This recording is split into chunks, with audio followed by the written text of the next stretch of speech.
Les nouvelles en détail. Le président Abdel Fattah al-Sisi a reçu ce mardi au Caire le chef des renseignements extérieurs russes, Sergueï Narishkin, et la délégation l'accompagnant. L'entretien a porté sur la situation régionale, notamment la crise de Gaza, ainsi que sur des dossiers africains et internationaux. Perihan Farouk avec les détails.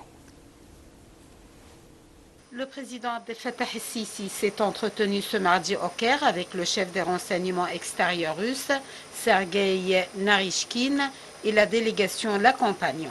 L'entretien s'est déroulé en présence du chef des renseignements généraux, le général Abbas Kamel. Selon le porte-parole de la présidence, le conseiller Ahmad Fahmi, la rencontre a porté sur les derniers développements de la situation régionale, notamment les moyens de restaurer la stabilité au Proche-Orient, à la lumière de la crise de Gaza et l'escalade que témoigne la région.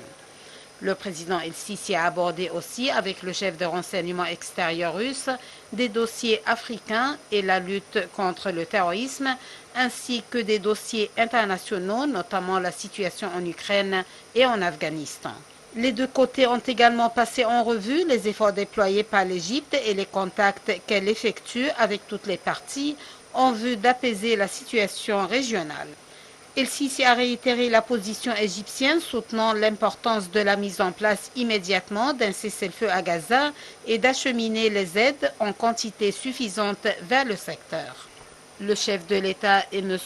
Narishkin ont souligné l'importance de parvenir à un règlement équitable et global à la cause palestinienne et à la création d'un État palestinien aux frontières de 1967 avec pour capitale Jérusalem-Est, ce qui garantira la paix et la stabilité au Proche-Orient.